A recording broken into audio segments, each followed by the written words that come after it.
Cet édifice est une synagogue située dans la localité de Matzliar, dans la périphérie de Tel Aviv. Une synagogue un petit peu particulière, puisqu'ici les fidèles doivent ôter leurs chaussures avant d'y pénétrer. Et à l'intérieur, c'est à s'y méprendre. Des tapis ont remplacé les sièges, car les Juifs qui viennent prier ici ont pour coutume de le faire à même le sol, en s'agenouillant et en se prosternant. Des rites qui ne sont pas sans rappeler ceux de l'islam.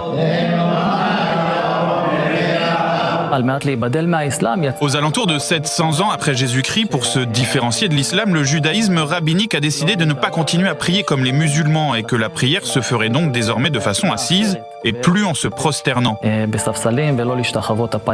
Bienvenue dans l'une des 10 communautés juives karaïtes que compte Israël, un courant du judaïsme reconnu par l'État qui s'oppose pourtant au courant rabbinique. Alors que ce dernier domine largement le judaïsme depuis plusieurs siècles, les juifs karaïtes auraient représenté jusqu'à 40% de la population juive mondiale jusqu'au Xe siècle de notre ère. C'est à partir de là qu'ils ont commencé à être considérés comme des hérétiques par les rabbins, qui ont cherché à les exclure de la communauté juive.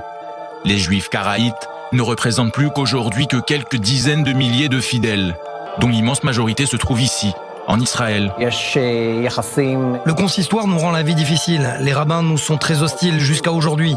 Il s'agit d'une hostilité historique. Dans le judaïsme karaïte, les rabbins ne sont que des messagers qui interprètent la Torah au sens propre. Ils sont en fait les intermédiaires entre les fidèles et la Torah. Alors que dans le judaïsme rabbinique, les rabbins ont autorité d'interpréter la Torah pour faire de nouvelles lois, ce qui ne correspond pas au dogme karaïte. Les juifs karaïtes ne basent en effet leur foi que sur la loi écrite, telle que la Torah la décrit. Selon la loi rabbinique, même si ton rabbin te dit que noir c'est blanc, tu dois lui dire amen. Le judaïsme karaïte se base sur l'idée que le bien se trouve dans la Torah et qu'il n'y a pas besoin de se fier à l'opinion d'un autre. La compréhension de la Torah dépend de l'individu.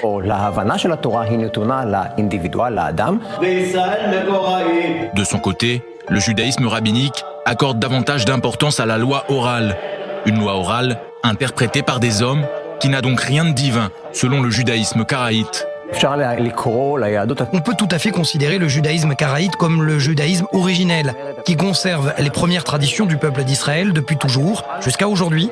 Le judaïsme karaïte, c'est en fait le diamant dans la couronne.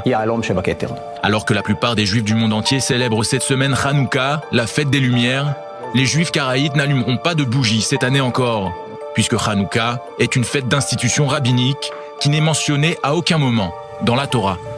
À l'intérieur, il n'y a pas de doute, cet édifice